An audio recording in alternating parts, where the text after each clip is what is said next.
गळतीवर ठाकरे बंधूंच्या युतीचा उताराही बिनकामाचा ठरतोय।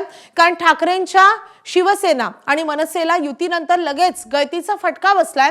नाशिकमधून शिवसेनेचे विनायक पांडे आणि यतीन वाघ हे भाजपमध्ये जात आहेत, तर छत्रपती संभाजीनगरमधून मनसेचे जिल्हाध्यक्ष सुमित खांबेकर हे शिंदेंकडे जात आहेत। मुंबईत मनसेचे सचिव सुधाकर तांबोळीही शिंदेंच्या शिवसेनेमध्ये प्रवेश करणार आहेत।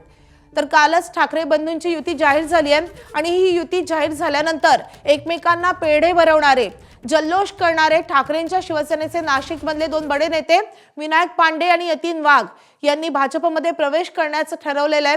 तर तिकडे छत्रपती संभाजीनगरमध्ये मनसेचे सुमित खांबेकर यांनी शिंदेंच्या शिवसेनेत प्रवेश केलेला आहे।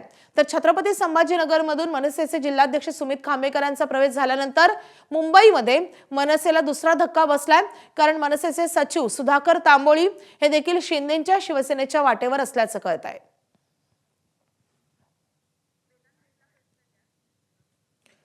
या संदर्भात अधिक अपडेट देण्यासाठी आपले प्रतिनिधी वेदांत नेब आपल्या सोबत आहेत। वेदांत, ठाकरे बंधू एकत्र येणार, त्यामुळे दोन्ही पक्षांमध्ये एक नवी ऊर्जा निर्माण होईल असं सांगितलं जात होतं, मात्र चित्र त्याहून उलटं दिसतंय। माधवी, या सगळ्यांशी आपण जेव्हा चर्चा केली त्यांच्याकडनं माहिती घेतली, प्रत्येकाचं कारण वेगळं आहे। जसं आपण बघितलं, विनायक पांडे जे माजी महापौर नाशिकचे होते त्यांचं असं म्हणणं आहे की आपल्या कुटुंबातील सदस्याला तिकीट हवं होतं आणि ते तिकीट मिळत नाहीये, हे पाहता त्यांनी भाजपमध्ये प्रवेश केल्याचं कळतंय। मनसेचे जे जिल्हाध्यक्ष होते सुमित खांबेकर त्यांनी काल शिंदेंच्या शिवसेनेत प्रवेश केला। त्यांचं म्हणणं आहे की 17 वर्ष शिवसेनेच्या विरोधात आम्ही संघर्ष केला आणि आता त्यांच्यासोबत युती होतीये, त्यामुळे आमची राजकीय अडचण होती आणि त्यामुळे मी शिंदेंच्या शिवसेनेत प्रवेश करत आहे।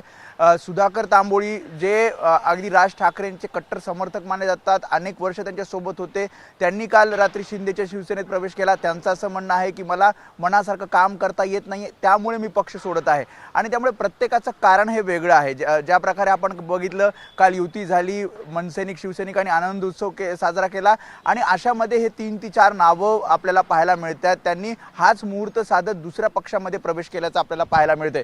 खरं तर आपलं राजकीय भविष्य विचारात घेता किंवा मग या युतीनंतर जी राजकीय अडचण झालेली आहे किंवा मग काम करायला मिळत नसेल तर म्हणून हे 3 ते 4 जण हे दुसऱ्या पक्षात गेलेले आपल्याला पाहायला मिळतात। खरं तर आता जेव्हा उमेदवाऱ्या जाहीर होतील किंवा मग कोणाला उमेदवारी द्यायचं हे जेव्हा निर्णय समोर येतील तेव्हा बंडखोरी ही वाढू शकते आणि त्यामुळेच दोन्ही पक्षांनी सुद्धा तशाच प्रकारची स्ट्रॅटेजी आखलेली आहे की जे तिकीट वाटप कर किंवा जे उमेदवारी द्यायची आहे ती अगदी शेवटच्या टप्प्यामध्ये द्यायची आहे, जेणेकरून ही बंडखोरी रोखता येईल आणि आपल्यातील जे पदाधिकारी आहेत, आपल्यातील जे काही नेते आहेत ते दुसऱ्या पक्षात जाणार नाहीत। एकूणच ठाकरेंची बंडखोरी रोखण्यासाठीची ही रणनीती किती यशस्वी होते हे पाहणे तितकंच महत्त्वाचं असेल। वेदांत, धन्यवाद या सगळ्या सविस्तर माहितीसाठी। एबीपी माझा, उघडा डोळे बघा नीट।